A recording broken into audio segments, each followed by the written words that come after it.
All right, your books are away and you're just listening. Chapter 51, The Autumn. The days were getting shorter, the air was getting crisper, and one morning Roz walked out to find a layer of frost on the garden. Autumn had come to the island. The tree leaves, which had been green for the robot's entire life, turned yellow and orange and red.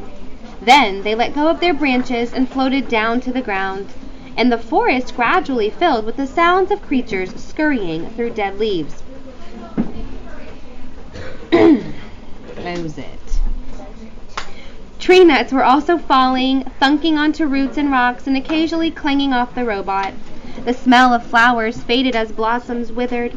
All the rich scents and colors of the island were draining away. It's kind of doesn't really make sense where we live, but it's kind of interesting that on October 2nd, now we're reading about autumn. The animals were also changing. Furry animals were growing more fur. Feathery animals were growing more feathers. Scaly animals were starting to look for new homes. Yep, it's cooling off, croaked one frog to another. Before long, it'll be time for sleeping. Yep, I'd better start looking for a good hole, croaked the second frog. Have you found one yet? Nah, croaked the first frog. I'll look for a hole next week. For now, I'm gonna enjoy the warm sunlight while it lasts. Yerp. Guess frogs say yerp. Many of the island animals were already thinking about their winter hibernation. Frogs, bees, snakes, and even bears would soon disappear and spend the next few months resting out of sight. Doing what? Hibernation. Good. And then there were the birds. Some birds, like owls and woodpeckers, would spend the winter nesting and eating in the island's few remaining edibles. But the migratory birds were preparing for the long journey south to their warm wintering grounds. Among the birds destined to leave were the geese. All right, so now they're migrating south so that it's warm, and the ones that are going to leave are the geese. All right, the flock. Brightbill slowly waddled into the nest. He had a confused look on his face. Mama? The other goslings said that we have to leave the island soon, and we won't return for months and months. Is that true? That is true, said Roz. You know that geese migrate south for the winter. Will you migrate with us? Said Brightbill. I cannot fly or swim, so I will spend the winter here on the island. Can I stay with you? I do not think that is a good idea. I think you should migrate with the flock. How long will the migration take? Said Brightbill. Where will we fly? When will we come home? I do not know, said Roz. Let us go ask the others. And so the robot and the gosling walked around the pond to where Loudwing and her friends were chatting. Hello, everyone, said Roz. Brightbill has some questions about the flock's upcoming winter migration. And we'd be happy to answer them, said Loudwing. What would you like to know, little one? How long will the migration take? Said Brightbill. Where will we fly? When will we come home? It'll take a couple of weeks to fly south, said Loudwing, depending on the weather. We'll join other flocks at a beautiful lake in the middle of a great sprawling field, said another goose. And we'll come back to the island after 4 or 5 months, said someone else, depending on the weather. As they walked back to the nest, Brightbill said to his mother, Lately, I've been feeling this strong urge to fly, not just around the pond or the island, but to go on a long flight, a journey. Those are your instincts, said the robot. All animals have instincts. They help you survive. Do you have instincts? Said the gosling. I do have instincts, and they help me survive also. My instincts are definitely telling me to fly south for the winter, said Brightbill. I just wish you could join us. I'm going to worry about you while I'm away. Do not worry. I will be fine, said Roz. How bad could winter be? Yeah, so right here, I don't know if you know, you may have heard the word before, foreshadowing. Okay, that's an example of foreshadowing, saying, don't worry, I'll be fine. How bad could winter be? It's almost like inviting something bad to happen. Okay, let's see, we're doing good. The migration.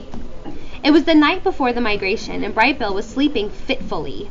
Was he sleeping like calmly and peacefully? Yeah, like he just can't, can't be still. Roz watched him toss and turn. See, there's our context clues. Until he finally crawled up into her arms and she rocked him to sleep, just like the old days. Early the next morning, Brightbill waddled outside and looked at the pond.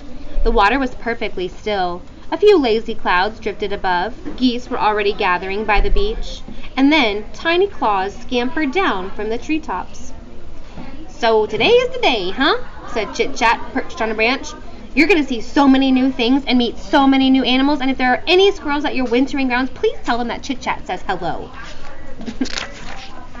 "Today is the day," said Brightbill. "The flock will be leaving soon."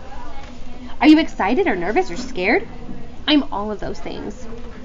The squirrel whispered. "Well, don't worry about your mother. I'll look after her so you'll know she'll be perfectly fine." Brightbill smiled. "I'm afraid it's time to go," said Roz as she stepped out of the nest. "Okay, Mama," said the gosling. "See you in the spring, Chit Chat." "Have a nice migration, Brightbill." The squirrel scampered back into the treetops. "Come home with lots of exciting stories, but not too exciting because I don't want anything scary to happen to you. Goodbye." The geese were honking with excitement and hustling around as they made their final preparations. Several of the fathers huddled together discussing their flight plans while the mothers took a head count.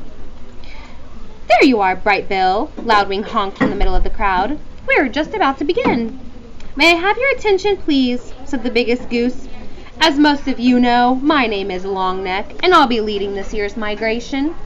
I'm asking everyone to please join your families for takeoff. Once we're all airborne, each family will take its position in our V formation, and we'll start the first leg of our journey. Are there any questions?" "I have a question," came a booming voice. "My son will not have any family with him. Where does he fit into the formation?" Everyone turned to Longneck. "He can fly with me," said the big goose. "I hear Brightbill is a very clever flyer. I could use his help at the point." A moment later, the geese began flapping and honking and making their way into the air. A cloud of feathers floated down around the robot and her son. "You are not a gosling anymore," said Roz. "I am proud of the fine young goose you have become." Brightbill fluttered up to his mother's shoulder. "Thanks, Mama." The young goose wiped his eyes. "Is this where we say goodbye?" "This is where we say goodbye for now. Spring will soon be here, and we will be together again." "I'm going to miss you," said Brightbill as he nuzzled his mother. "I'm going to miss you too," Roz said as she nuzzled her son. The goose took a deep breath, then he shook his tail feathers, flapped his wings, and joined the flock. At first the geese flew in a disorganized jumble, but each goose slowly drifted into position until the flock formed a wobbly V. At the lead was Longneck, and behind his left wing was Brightbill.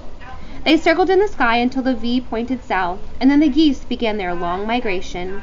Roz climbed to the top of a tree and watched as the flock slowly faded into the horizon. So there's Roz in her boot. And then there's the goose. The geese. Okay. That's perfect timing. We actually did finish it.